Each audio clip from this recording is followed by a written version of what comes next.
അത് rules and procedures ഒന്ന് വായിച്ചു നോക്കിയാൽ മതി എങ്ങനെയാണെന്നുള്ളത്. അത് മുൻപുള്ള രേഖകളൊന്ന് വായിച്ചു നോക്കിയാൽ മതി, സമയം കിട്ടും. ഇന്ന് സമയമുണ്ടല്ലോ ഇഷ്ടം പോലെ. ബഹുമാനപ്പെട്ട അംഗത്തിന് ഇന്ന് വായിക്കാൻ ഇഷ്ടം പോലെ സമയമുണ്ട്.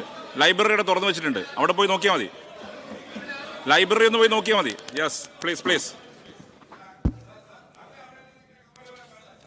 Please please.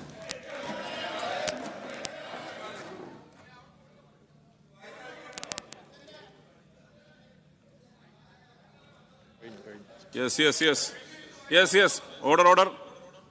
ബഹുമാനപ്പെട്ട ഗവർണറുടെ പ്രസംഗത്തിന് നന്ദി രേഖപ്പെടുത്തുന്ന പ്രമേയത്തിന്മേൽ ചർച്ച 2024 ജനുവരി 29 ആരംഭിക്കുന്നതാണ്. 2024 ജനുവരി 29 വ്യാഴാഴ്ച സഭയിൽ അവതരിപ്പിക്കുന്ന നന്ദി പ്രമേയത്തിന് ഭേദഗതിയിൽ അവതരിപ്പിക്കുവാൻ ആഗ്രഹിക്കുന്ന അംഗങ്ങൾ 2024 ജനുവരി 27 ശനിയാഴ്ച ഉച്ചയ്ക്ക് 12 മണിക്ക് മുൻപായി ഭേദഗതികൾ നിയമസഭാ സെക്രട്ടറി ഏൽപ്പിക്കേണ്ടതാണ്. ഓർഡർ. സഭ ഇപ്പോൾ പിരിയുന്നതും 2024 ജനുവരി 29 തിങ്കളാഴ്ച രാവിലെ 9 മണിക്ക് വീണ്ടും ചേരുന്നതാണ്. സഭാ സമ്മേളനം ഇപ്പോൾ പിരിഞ്ഞിരിക്കുകയാണ്. ഇനിയിപ്പോൾ നന്ദി പ്രമേയ ചർച്ചയ്ക്കായാണ് സഭ വീണ്ടും സമ്മേളിക്കുക. എന്തായാലും സെയ്ഫ് സൈലാബ്ദിലേക്ക് പോവുകയാണ്. സെയ്ഫ്, ഇന്ന് നടന്ന സംഭവ വികാസങ്ങൾ അതിനെ അവിശ്വസനീയം, അസാധാരണമെന്ന് മാത്രമേ വിശേഷിപ്പിക്കാൻ കഴിയുകയുള്ളൂ. ഗവർണർ ഇന്ന് നിയമസഭയിൽ എത്തിയാൽ എന്തൊക്കെ ചെയ്യുമെന്നുള്ള കാര്യങ്ങളൊക്കെ രാവിലെ പല അഭ്യൂഹങ്ങളുണ്ടായിരുന്നു. കേന്ദ്ര സർക്കാരിനെതിരെയുള്ള ഭാഗങ്ങൾ ഒരുപക്ഷെ അദ്ദേഹം വായിക്കാതെ വിടുമെന്നുള്ള അഭ്യൂഹങ്ങളൊക്കെ ഉണ്ടായിരുന്നു. പക്ഷേ ഇത്തരമൊരു സംഭവ വികാസം, വെറും അവസാന പാരഗ്രാഫിന്റെ 2 വരി മാത്രം വായിച്ചുകൊണ്ട് അദ്ദേഹം നയപ്രഖ്യാപന പ്രസംഗം നിർത്തുമെന്ന് ഒരിക്കലും പ്രതീക്ഷിച്ചിരുന്നില്ല. അതിനൊരു അമ്പരപ്പ സഭയിൽ മൊത്തമായി നമുക്ക് കാണാൻ കഴിയുമായിരുന്നു. ഇത് ഗവർണർ കൃത്യമായ സൂചന നൽകുകയാണ്. ഇനിയുള്ള ദിവസങ്ങളിൽ സർക്കാരിനോടുള്ള സമീപനം എങ്ങനെയായിരിക്കും. കൃത്യമായി നിരവധി ബില്ലുകൾ ഒപ്പിടാനുണ്ട്. അതുകൊണ്ട് തന്നെ ഗവർണറുടെ ഭാഗത്തു നിന്ന് അദ്ദേഹം വലിയ ഒരു നിലപാടെടുത്തിരിക്കുന്നു എന്നാണോ മനസ്സിലാക്കേണ്ടത്?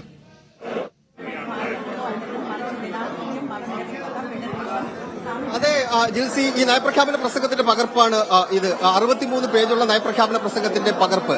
സാധാരണഗതിയിൽ ഗവർണർമാർ നയപ്രഖ്യാപന പ്രസംഗം നടത്തുമ്പോൾ എന്റെ സർക്കാർ എന്ന് പറഞ്ഞുകൊണ്ടാണ് നയപ്രഖ്യാപന പ്രസംഗത്തിലെ പാരഗ്രാഫുകൾ വായിക്കാറ്. എന്റെ സർക്കാർ എന്ന് പറഞ്ഞുകൊണ്ട്. അദ്ദേഹം വായിച്ചത് 136-ാമത്തെ പാരഗ്രാഫാണ്.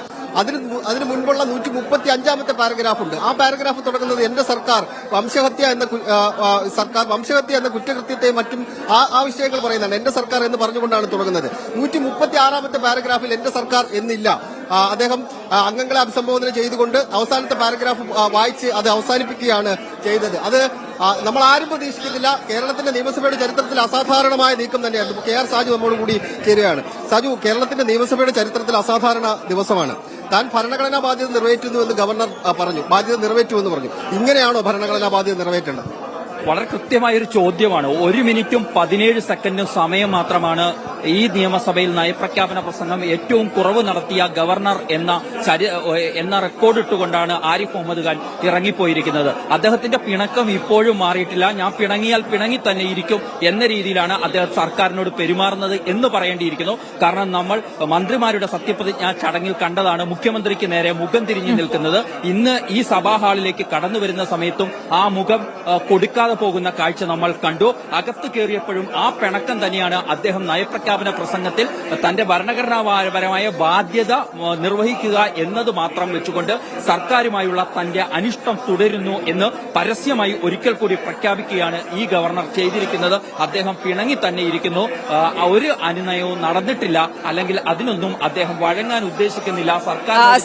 സാജു, രണ്ടുപേരും ഒന്ന് തുടരുക. എന്തായാലും ഗവർണറുടെ ആ 1 മിനിറ്റ് മാത്രം നീണ്ടുനിന്ന നയപ്രഖ്യാപന പ്രസംഗത്തിലേക്ക് ഒരിക്കൽ കൂടി പോവുകയാണ്. നിങ്ങളിലേക്ക് തിരിച്ചു വരാം. Chief Minister, Ministers, Leader of the Opposition and members, it is my honor and privilege to address this august body of representatives of the people of Kerala, marking the beginning of the 10th session of the 15th Kerala Legislative Assembly. And now I am reading the last para.